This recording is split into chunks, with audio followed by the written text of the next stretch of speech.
নমস্কাৰ বন্ধুসকল, আপোনালোকক পুনৰ এটা ইনফৰ্মেটিভ ভিডিঅ'লৈ স্বাগতম জনাইছোঁ। বন্ধুসকল, দুদিনমানৰ আগতে মই কেইবাটাও ভিডিঅ' বনাইছিলোঁ অভাৰলেপিঙৰ সম্পৰ্কত, আৰু তাত কেইজনমান আমাৰ বন্ধুৱে কমেণ্টত মোক জনাইছিলে যে গ্ৰেড 4 উত্তীৰ্ণ হোৱা বহুতে মোক জনাইছিলে যে তেওঁলোকৰ মতে অভাৰলেপিং হ'বই, আৰু অভাৰলেপিং হোৱাৰ ফলত বহুতেই চাকৰি পাবলৈ সক্ষম নহ'ব বুলি তেওঁলোকৰ মনত ভাৱ এটা আহে বুলি কৈছিলে মোক।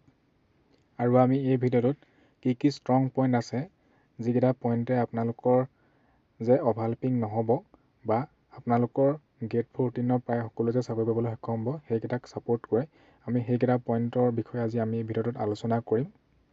আৰু মই আগৰ ভিডিঅ'কেইটাত যিহেতু অভাৰলেপিঙৰ সম্পৰ্কত কিছু কথা কৈছিলোঁ, ক'ত কিমান অভাৰলেপিং হৈ আছে, মানে আপোনালোকৰ 8 পাছ আৰু 10 লেভেলত আপোনালোকে কিমান অভাৰলেপ হৈ আছে, মানে 2খন পেপাৰতে পাছ কৰি আছে, সেই সম্পৰ্কে কৈছিলোঁ। আৰু আপোনালোকৰ গ্ৰেড 4 উত্তীৰ্ণ আৰু 3rd গ্ৰেডৰ হায়াৰ ছেকেণ্ডেৰী লেভেলৰ এক্সামটোত উত্তীৰ্ণ কিমান শতাংশ প্ৰাৰ্থী আছে সেইসমূহৰ বিষয়ে মই আপোনালোকক কৈছিলোঁ। আৰু তাতে মোক এজন ছাবস্ক্ৰাইবাৰে মোক কৈছিলে যে যোনকেইজনে গ্ৰেড 4 উত্তীৰ্ণ হৈছে আৰু 3rd গ্ৰেডতো উত্তীৰ্ণ হৈছে, আৰু এই যিটো অভাৰলেপিং হৈ আছে 3rd গ্ৰেড আৰু 4th গ্ৰেডৰ মাজত, গতিকে তাত কোনো ধৰণৰ প্ৰভাৱ নপৰে বুলি তেওঁ কৈছিলে। মানে যে হায়াৰ ছেকেণ্ডেৰী লেভেলৰ যোনটো 3rd গ্ৰেডৰ পোষ্ট আছিলে তাত উত্তীৰ্ণ প্ৰাৰ্থীজনে যে হায়াৰ ছেকেণ্ডেৰী লেভেলৰ 3rd গ্ৰেডৰ পৰীক্ষাটোতে তেওঁ পাছ কৰিব বা তেওঁ তাত পাছ কৰি 4th গ্ৰেডলৈ নাহিব, তাৰ কোনো মানে নাই বুলি তেওঁ মোক জনাইছিলে। গতিকে আমি এইসমূহৰ বিষয়ে এই ভিডিঅ'টোত আলোচনা কৰিম, গতিকে আপোনালোকে ভিডিঅ'টো সম্পূৰ্ণকৈ চাই থাকিব। আৰু ভিডিঅ'টো আৰম্ভ কৰাৰ আগতে আপোনালোকলৈ এটা বিশেষ অনুৰোধ, যিসকলে মোৰ চেনেলটোলৈ নতুনকৈ আহিছে তেওঁলোকে প্লিজ চেনেলটো ছাবস্ক্ৰাইব কৰি দিব, আৰু যিসকলে বৰ্তমানৰ চেনেলটো ছাবস্ক্ৰাইব কৰা নাই তেওঁলোকেও প্লিজ চেনেলটো ছাবস্ক্ৰাইব কৰি দিব, আৰু আপোনালোকে চেনেলটো ছাবস্ক্ৰাইব কৰি চেনেলটো আগবাঢ়ি যোৱাত সহায় কৰিব। তেতিয়াহ'লে আহক এতিয়া আমি ভিডিঅ'টো আৰম্ভ কৰোঁ।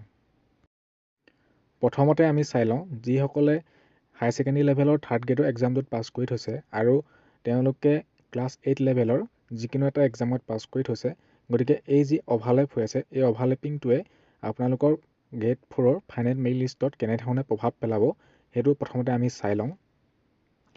আৰু আপোনালোকৰ বহুতে হয়তো ভাবি আছে যে যিজনে হায়াৰ ছেকেণ্ডেৰী লেভেলৰ 3rd গ্ৰেডৰ এক্সামটোত পাছ কৰি থৈছে তেওঁ তাত হয়তো নাপাবও পাৰে, যিহেতু তাতো কম্পিটিশ্যন বেছি হ'ব, তাতো যিহেতু দুগুণ পাছ কৰি আছে, আৰু যদি তাত তেওঁ নাপায় তেতিয়াহ'লে তেওঁ কি কৰিব, তেওঁ নিশ্চয় 4th গ্ৰেডৰ যিকোনো এটাত আপোনালোকে চাকৰিটো ল'ব তেওঁলোকে, ঠিক আছে, যদিহে তেওঁ হায়াৰ ছেকেণ্ডেৰী লেভেলৰ 3rd গ্ৰেডৰ পোষ্টটোত যদি তেওঁ নাম নাহে।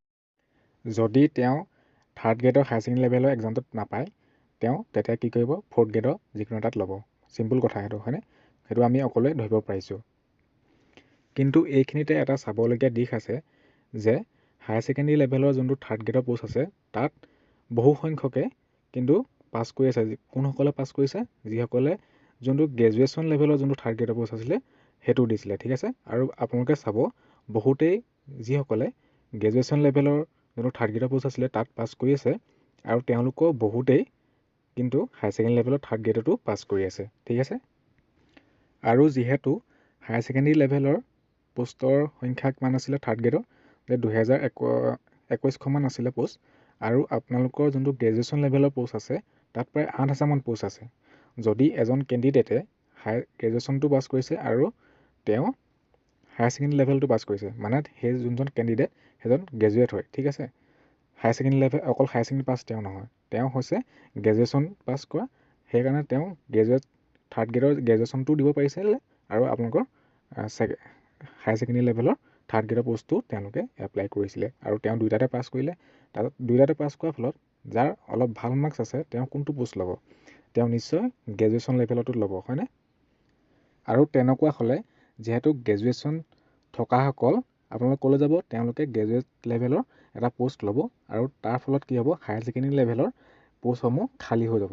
খালী হৈ গ'লে কি হ'ব, আপোনালোকৰ যিসকলে বৰ্তমান হায়াৰ ছেকেণ্ডেৰী লেভেলত পাছ কৰি আছে আৰু আপোনালোকৰ 4th গ্ৰেডত পাছ কৰি আছে, যিসকলৰ মেক্সিমাম কোৱালিফিকেশ্যন কিমান আছে যে হায়াৰ ছেকেণ্ডেৰী পাছ তেওঁলোক, ঠিক আছে।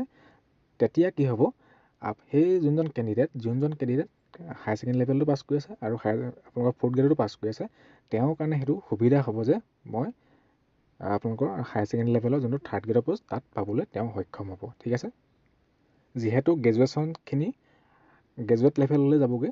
তাৰ ফলত আপোনালোকৰ যিসকলে এতিয়া বৰ্তমান থাৰ্ড গ্ৰেড আৰু ফ'ৰ্থ গ্ৰেড অভাৰলেপ হৈ আছে তেওঁলোকৰ কাৰণে সুবিধা হ'ব যে তেওঁ ক'ত চাকৰিটো পাব, হায়াৰ ছেকেণ্ডেৰী লেভেলৰ থাৰ্ড গ্ৰেডৰ পোষ্টত তেওঁ চাকৰি পাবলৈ সক্ষম হ'ব। আপোনালোকে নিশ্চয় বুজি পালে মই কোনটো কথা ক'ব বিচাৰিছোঁ।